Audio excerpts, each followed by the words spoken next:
Hello guys, तो आज का क्वेश्चन है fill up buckets given n buckets and infinite number of balls. The maximum capacity of each bucket is given in an array capacity. Find the number of ways to fill the buckets with balls such that each bucket has at least one ball and all the buckets have distinct number of balls in them. ठीक है, तो हम एक example को consider करते हैं where n is 2 and the capacity is 5 and 8. ठीक है, तो पहली वाली बॉल की कैपेसिटी 5 है, सेकंड वाली बॉल की कैपेसिटी 8 है। इसका ये मतलब है कि पहले वाले बैग में या तो मैं 1 बॉल डालूंगा या 2 बॉल या 3 या 4 या 5। ठीक है, अब सेकंड बैग में या तो मैं 1 बॉल डाल सकता हूँ, 2 3 4 5 6 7 8, कोई एक डाल सकता हूँ ना। तो समझते हैं कि कैसे होगा।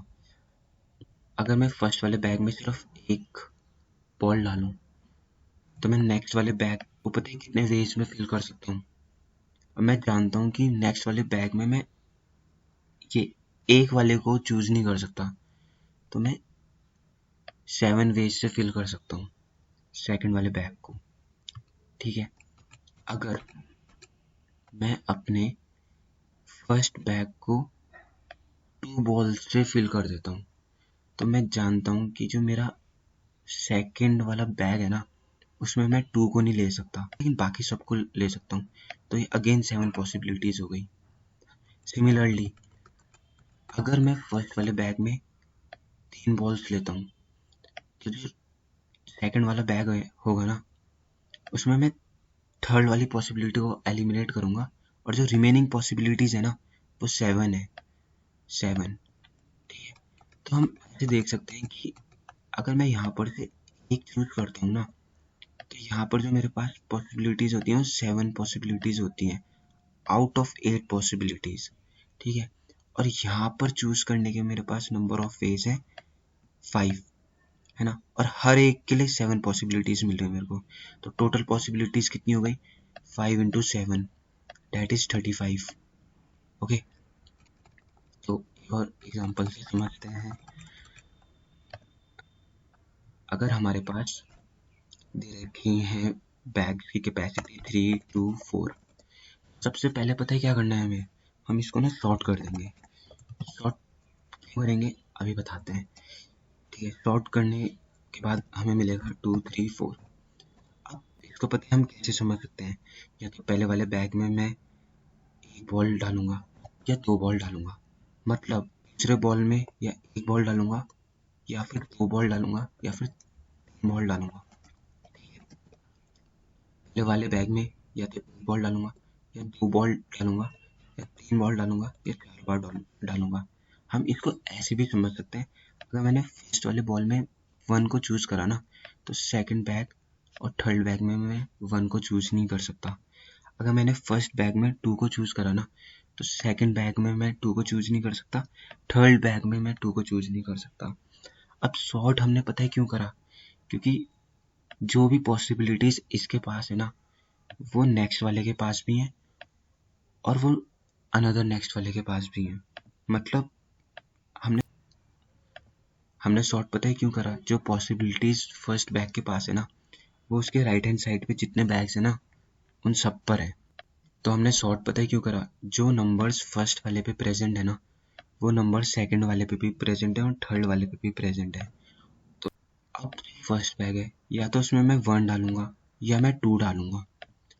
1 डालने से मतलब है मेरा एक बॉल और 2 डालने से मेरा मतलब है 2 बॉल। ठीक है, या तो मैं 1 बॉल डालूंगा या 2 बॉल डालूंगा।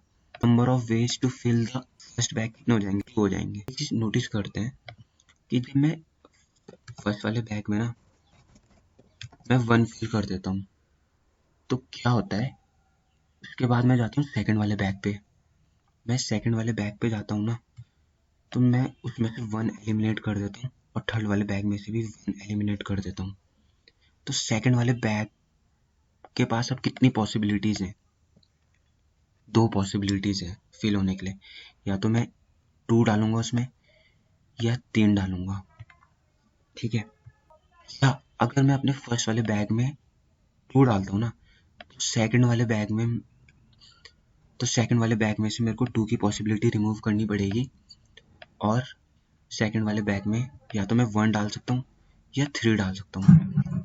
तो एक चीज हम समझते हैं कि अगर हमारे पास सिर्फ फर्स्ट 2 बैग्स प्रेजेंट होते ना और फर्स्ट वाले बैग में मैं 1 डालता तो सेकंड वाले बैग में मैं 1 नहीं डाल सकता था और सेकंड वाले बैग में मेरी पॉसिबिलिटी निकलती फिल करने की 2 या 3। अगर मैं फर्स्ट वाले बैग में 2 डालता तो सेकंड वाले बैग में मैं पता ही क्या डाल सकता था, 2 तो नहीं डाल सकता था, तो या तो मैं 1 डालता या 3 डालता। तो मैं एक चीज देख सकता हूँ, अगर मैं फर्स्ट वाले बैग में एक चीज चूज करता हूँ ना तो वो एक चीज हमें सेकंड वाले बैग से रिमूव करनी पड़ती है, ठीक है। और सेकंड बैग की जो अपने आप की कैपेसिटी है ना वो 1 से डिक्रीज हो जाती है क्योंकि ये वाला 1 रिमूव हो गया उसकी कैपेसिटी में से। इसको दोबारा समझते हैं क्या कहा मैंने। ये पहले बैग की कैपेसिटी थी, ये दूसरे वाले बैग की कैपेसिटी थी। मैं इसमें कोई एक नंबर चूज करता हूँ, ठीक है, कोई भी नंबर, सपोज मैंने x चूज करा और जो सेकंड बैग था ना उसकी कैपेसिटी में से x रिमूव हो जाएगा तो जो सेकंड बैग की न्यू कैपेसिटी बनेगी ना वो कैपेसिटी -1 बन जाएगी, ठीक है, कैपेसिटी -1। तो इसलिए अगर मैं फर्स्ट वाले बैग में एक भी नंबर चूज करता हूँ ना तो वो वाला नंबर मेरे सेकंड वाले बैग से रिमूव हो जाता है और इसलिए मेरे सेकंड वाले बैग की कैपेसिटी बन जाती है कैपेसिटी -1। तो सेकंड वाले बैग को फिल करने की पॉसिबिलिटीज कितनी हो जाती हैं, 2, क्योंकि 2 is the new capacity of the second bag. और फर्स्ट वाले बैग को मैं कितने वेज से फिल कर सकता हूँ, 2 वेज से, या तो मैं 1 चूज करूंगा या 2 चूज करूंगा, ठीक है। तो 2 इंटू 2 हो गया। अब ये क्या है, ये पॉसिबिलिटीज है फर्स्ट 2 बैग को फिल करने की। अब हमारे पास है थर्ड बैग भी। अब थर्ड बैग में ये है कि हमने सपोज पहले वाले बैग में से x चूज करा, सेकंड वाले बैग में से y चूज करा। अब थर्ड वाला जो बैग है ना वो अपने कैपेसिटी में ना x और y नंबर भी कंटेन करता है, तो मुझे थर्ड वाले बैग में से ना x और y रिमूव करना पड़ेगा, ठीक है। तो इसकी कैपेसिटी पता है कितनी हो जाएगी, इसकी कैपेसिटी इंक्रीज हो जाएगी बाय 2। फॉर एग्जाम्पल अगर मैं फर्स्ट बैग में चूज करता हूँ 1, सेकंड बैग में चूज करता हूँ 2, तो थर्ड बैग में से ना मेरे को 1 और 2 रिमूव करना पड़ेगा। तो हम एक चीज देखते हैं कि अगर हम थर्ड बैग पे आए हैं तो मतलब डेफिनेटली हमने फर्स्ट एंड सेकंड बैग को फिल करा होगा। फर्स्ट और सेकंड बैग को फिल करने के वेज कितने हैं, 2 इंटू 2, 2 इंटू 2 वेज थे। अब इनको फिल करने के बाद हम जंप करते हैं थर्ड बैग पे। अब मैंने थर्ड बैग पे जंप करा इनको फिल करने के बाद, तो इनमें से कोई भी एक पॉसिबिलिटी है ना, सपोज 2,3, जो ये 2 क्रॉस 2 पॉसिबिलिटीज है ना इनमें से एक पॉसिबिलिटी होगी 2,3। इसका मतलब है फर्स्ट बैग में मैंने 2 चूज करा, तो 2,3 ना मेरे को थर्ड बैग से रिमूव करना होगा। अब 2,3 मैंने थर्ड बैग से रिमूव करा तो यहाँ पर मेरे पास पॉसिबिलिटीज बनती हैं ओनली 1,4, 1,4 बचेंगी। तो मतलब जितनी भी कैपेसिटी मेरे थर्ड वाले बैग की थी ना वो डिक्रीज हो जाती है 2 से। क्यों होती है, क्योंकि 2 is the number of bags that we have already explored, है ना। तो वो वाले नंबर्स मेरे करंट कैपेसिटी से चले जाते हैं।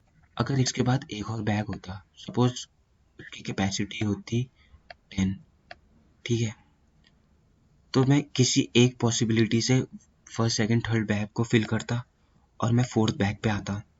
और मैं जानता हूँ कि मैंने क्योंकि 3 बैग को फिल कर दिया है, ठीक है, तो मैंने 3 नंबर यूज करे होंगे, वो 3 नंबर मेरे इसमें भी प्रेजेंट होंगे, तो इसमें से मैं वो 3 नंबर रिमूव करूंगा और जो मेरी न्यू वाले बैग की कैपेसिटी वो बनेगी ना वो कैपेसिटी -3 हो जाएगी, ठीक है। अगर हमारे पास एक और बैग प्रेजेंट होता उसकी कैपेसिटी होती 10, ठीक है, तो मैं पता था 1 to 10 नंबर्स इस बैग में भी प्रेजेंट होंगे। तो सपोज हम पहले बैग में लेते 1, सेकंड बैग में ले लेते 2, थर्ड बैग में ले लेते 3, तो मेरे को पता है ये 3 नंबर ना मैं फोर्थ वाले बैग में चूज ही नहीं कर सकता, हम किसी भी वे से फोर्थ बैग में आए, हमें ये पता है कि हमने 3 नंबर तो चूज कर लिए होंगे, डिस्टिंक्ट 3 नंबर तो चूज कर लिए होंगे, मतलब किसी भी एक पॉसिबिलिटी से ना तो फोर्थ वाले बैग पे आते हैं। और फोर्थ वाले बैग की जो करंट कैपेसिटी ना, सपोज कैपेसिटी उसकी कैपेसिटी थी, उसमें से 3 डिक्रीज कर देते हैं। और इतने वेज से हम फोर्थ वाले बैग को फिल कर सकते हैं अगर हम एक पाथ के थ्रू आते हैं या एक पॉसिबिलिटी के थ्रू आते हैं। और इन बैग्स को फिल करने की अपनी पॉसिबिलिटी है, तो इस वे में हम आगे को एडवांस करते हैं। ठीक है, हम डायरेक्टली सोल्यूशन पे आते हैं। तो गाइस सोल्यूशन पे चलते हैं। मैंने कुछ वेरिएबल्स लिए हैं, number of ways to fill ith bucket, result, mod. तो मैंने ना अपने पहले कैपेसिटी वाले वेक्टर को सॉर्ट कर दिया है। अब number of ways to fill current bucket, initially मैं 0th बकेट पे था। ठीक है, तो जो भी 0th बकेट की कैपेसिटी होगी ना, हम उसको पूरा यूज कर सकते हैं। ठीक है, तो कैपेसिटी ऑफ i माइनस 0। अब रिजल्ट में मैं स्टोर कर रहा हूँ number of ways to fill current bucket. Current bucket को कितने वेज में फिल कर सकते हैं, into number of ways to fill first i buckets. Initially when i equals to 0 था ना, तो हमने उस वक्त कोई भी बकेट फिल नहीं करी थी, तो इस वैल्यू को हम लेते हैं एज 1। उसके बाद हमने रिजल्ट पे मॉड ऑपरेशन लगा दिया।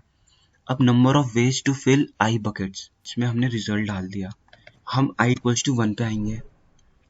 ठीक है, हमारा ये अब ना हमारा आई इक्वल्स टू 1 होगा। ठीक है, हमें पता है हमारी बकेट्स की ना 0 बेस्ड इंडेक्सिंग है। फर्स्ट बकेट 0 है, सेकंड बकेट 1 है, थर्ड बकेट 2 है। तो number of ways to fill current bucket क्या होगा, अभी आई इक्वल्स टू 1 है, तो number of ways to fill the current bucket क्या होगा, कैपेसिटी ऑफ आई, जो इसकी कैपेसिटी थी। और अभी तक मैंने प्रीवियसली कितनी बकेट्स फिल कर दी, तो वो एक बकेट फिल कर दी थी, उस एक की वैल्यू मेरे को आई ही दे देता है, मैं आई यूज कर लेता हूँ यहाँ पर। ठीक है, अब रिजल्ट में मैं क्या स्टोर कर रहा हूँ, number of ways to fill the current bucket. इस बकेट को फिल करने के कितने वेज हैं, multiply by number of ways to fill first i buckets. ठीक है, तो इन बकेट्स को फिल करने का कितना वे, आई 1 था, तो फर्स्ट 1 बकेट्स को फिल करने के कितने वेज हैं वो ये बता देगा। इन दोनों को फिल करने के कितने तरीके होंगे वो इसमें स्टोर होंगे। फिर जब i इक्वल टू 2 होगा ना, तो हम देखेंगे number of ways to fill current bucket. इस बकेट को फिल करने के कितने, करंट बकेट की कैपेसिटी होगी जो, माइनस हमने कितने अभी तक फिल कर दिए हैं बकेट्स। ठीक है, जो कि हमें पता लगेगा माइनस आई करके। रिजल्ट में हम स्टोर करते हैं अभी तक का रिजल्ट, जो कि है number of ways to fill current bucket. Current bucket को कितने वेज में हम फिल कर सकते, into number of ways to fill first i buckets. ठीक है, number of ways to fill first i buckets, तो फर्स्ट 2 बकेट्स को फिल करने के कितने वेज थे, हमने उसको मल्टीप्लाई कर दिया number of ways to fill current bucket से। ठीक है, तो अब हमारे पास इस 3 का आंसर आ गया कि इस 3 को हम कितने वेज में फिल कर सकते हैं, तो उसको हम डाल देते हैं number of ways to fill first i buckets equals to result, है ना। ये यूज हो रहा है नेक्स्ट आई के लिए। ठीक है, तो हम रिजल्ट को डायरेक्टली रिटर्न कर देते हैं। ठीक है, थैंक यू।